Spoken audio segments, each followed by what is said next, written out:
გთხოვთ არ დამიწეროთ კომენტარებში, რომ ეს ქადა სინამდვილეში ასე არ მზადდება.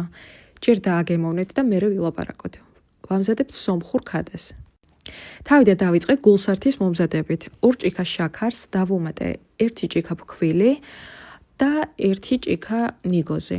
გატარებული ან დაბლენდერებული. ასევე სჭირდება ვანილი და სრულისამებრ დარიჩინი. შემდეგ ეს ყველაფერი ერთმანეთში კარგად უნდა ავურიოთ და ცოტახნით გვერდით უნდა გადავდოთ. ამისობაში უნდა დავიწყოთ ცომის მომზადება. 5 ჭიქა ფქვილს დავამატე ვანილი და 1 შეკვრა მარგარინი ჩავჭერი შიგნით. შემდეგ ეს ყველაფერი ხელით კარგად უნდა ავურიოთ ერთმანეთში, რომ კარაქი შეერიოს ფქვილს და გახდეს ერთიანი მასა. რა თქმა უნდა დაგვჭირდება 1 კილა მაწონი, ძმარი და სოდა.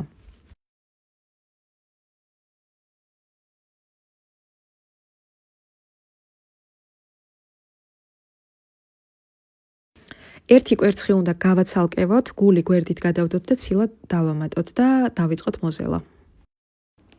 აი ესეთ სომს რომ მეიღებთ, შემდეგ შეგვიძლია გავყოთ ორ ნაწილად და გავაბრტყელოთ. წეღა რომ გულსართი გადავდა გვერდით, იმას დავუმატე ქიშმიშიც და კარგად გადავანაწილე ეს ყველაფერი სომზე და შემდეგ შევუდექი უკვე მის გადახვევას. ასე დავჭერი, როგორც ვიდეოშია მოცემული და თავზე გადავუსვი კვერცხის გული. ბოლოს გამოვიდა აი ესეთი, როგორცაც ხედავთ.